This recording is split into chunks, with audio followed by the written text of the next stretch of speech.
В начале июня в Москве побывала официальная делегация Нюрбинского района. А так сложилось, что одно из традиционных мероприятий – это поездка на специальный объект «Коммунарка», где захоронены выдающиеся деятели Якутии, репрессированные в годы советского террора. Делегация Нюрбинского района и коллектив постпредства республики в Москве возложили венки и цветы к памятнику основателям государственности республики. В 30-е годы территория Коммунарки была превращена в расстрельный полигон. В безвестных братских могилах находятся останки расстрелянных политических деятелей, послов иностранных государств, творческой, интеллектуальной элиты страны. Мы сегодня здесь находимся, в Коммунарке, место, наверное, для нашей республики памятное. Такое торжественно-траурно-памятное. С делегацией Нюрбинского района, которые приехали отметить 125-летие Семена Донского I. Семен Николаевич Донской буквально 4 месяца был постоянным представителем нашей республики в 1925 году.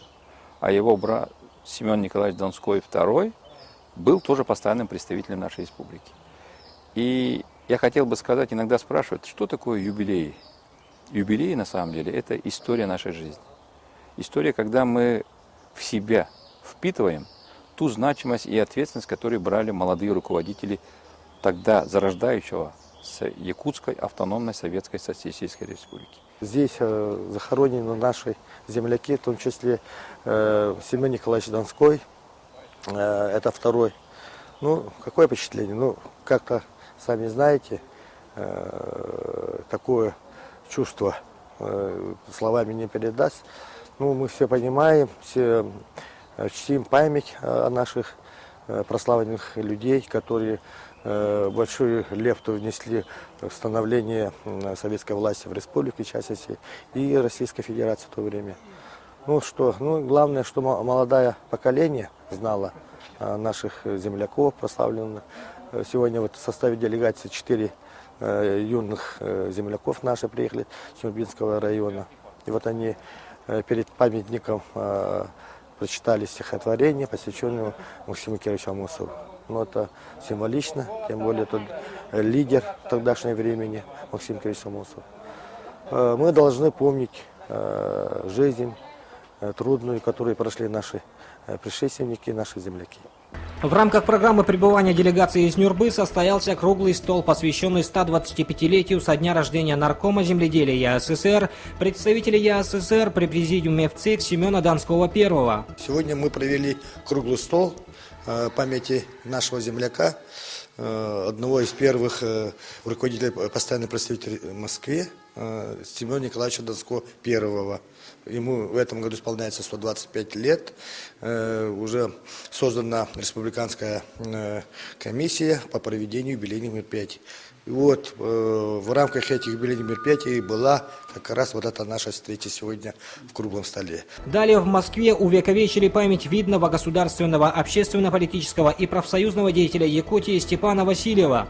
Решением комиссии по увековечиванию памяти выдающихся событий и деятелей отечественной истории и культуры Департамента культурного наследия города Москвы на фасаде дома 26 по улице Спиридоновка в российской столице была установлена мемориальная доска уроженцу Нюрбинского улуса Якутии Степану Васильеву.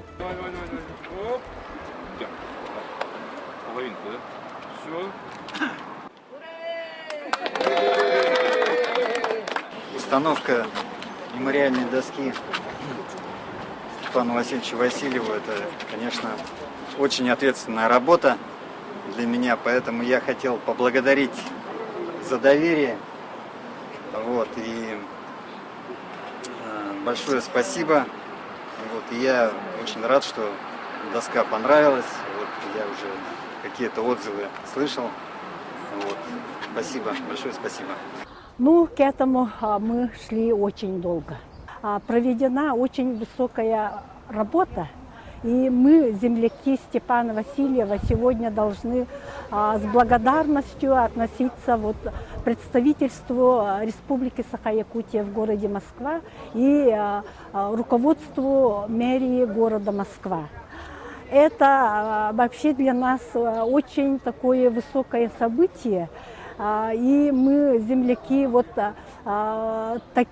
такое мероприятие, вот открытие мемориальной доски Степана Васильева в доме, где он жил, около более 10 лет.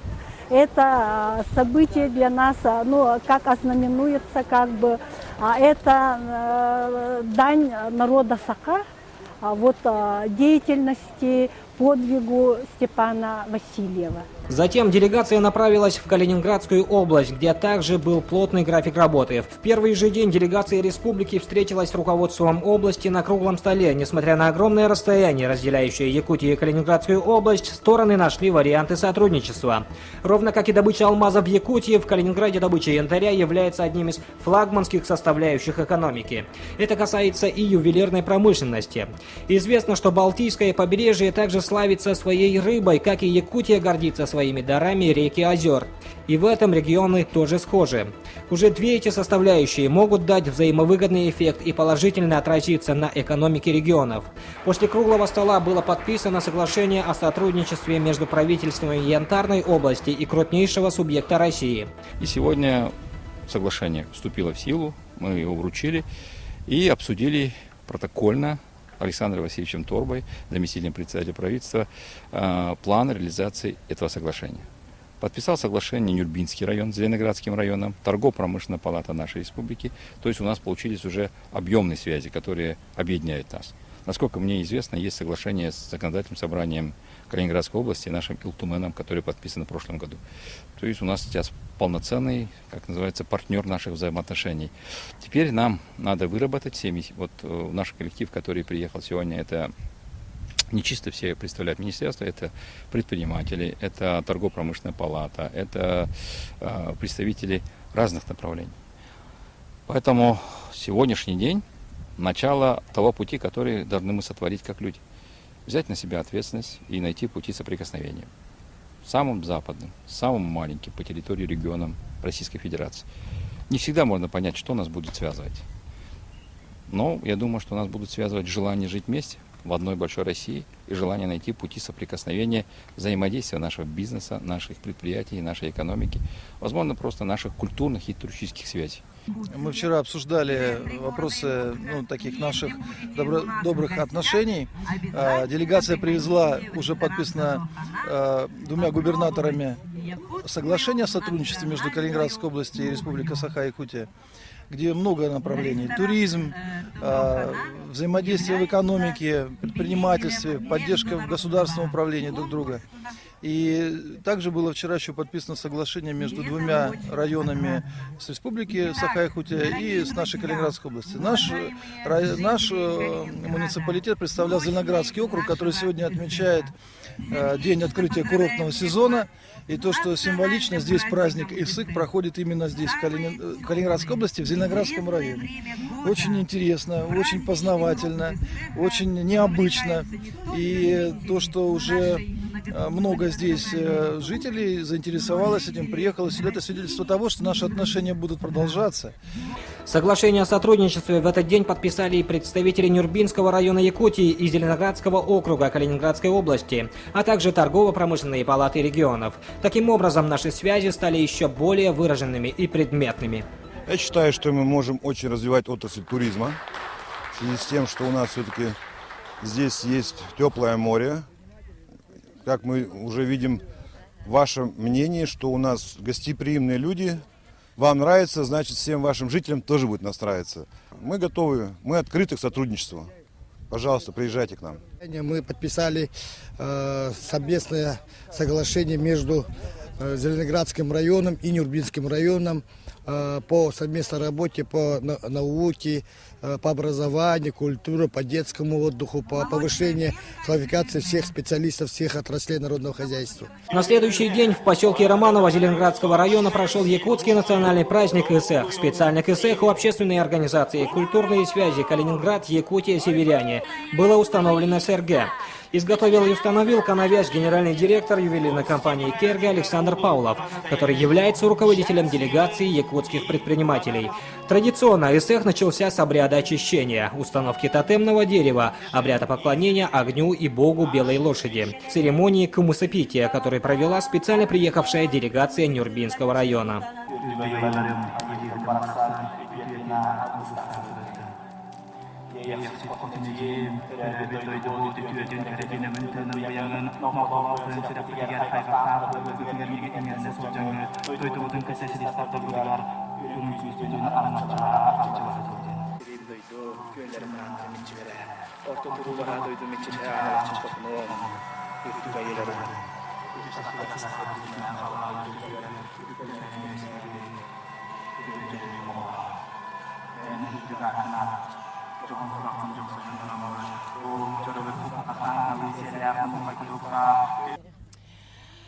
Мы приехали из Амгинского улуса, из села Миссы.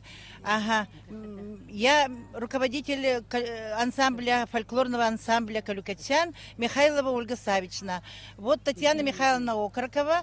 Они приехали из Алтанцев, танцевальный ансамбль «Алгыс». Нас из Амгинского улуса 17 человек.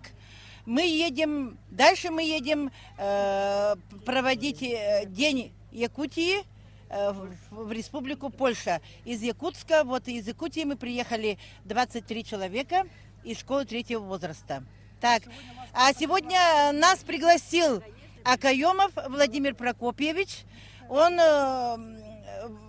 целую зиму, весь год этот, в 2018 году, он с нами держал связь, и вот мы по приглашению приехали сюда. Стоит отметить, что впервые эсэх в Калининграде прошел в 2017 году по инициативе Владимира Акаемова, руководителя общественной организации «Культурные связи Калининград, Якутия, Северяне». Организация занимается реализацией проектов, направленных на популяризацию обычаев и традиций якутов в самом западном регионе России.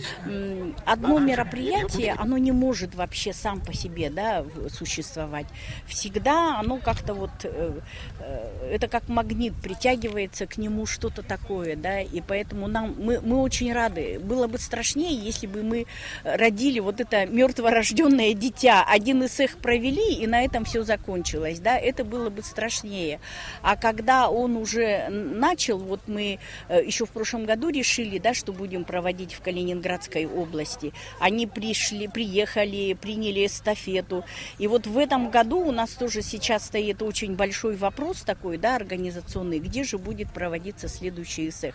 А желающих очень много. Желающие есть страны Турция, Венгрия, Словения, есть Германия, Англия, да, вот тоже хотят у себя проводить. То есть этот вот эсэх в Европе, он уже начал шагать, и я думаю, что он будет идти все дальше и все больше.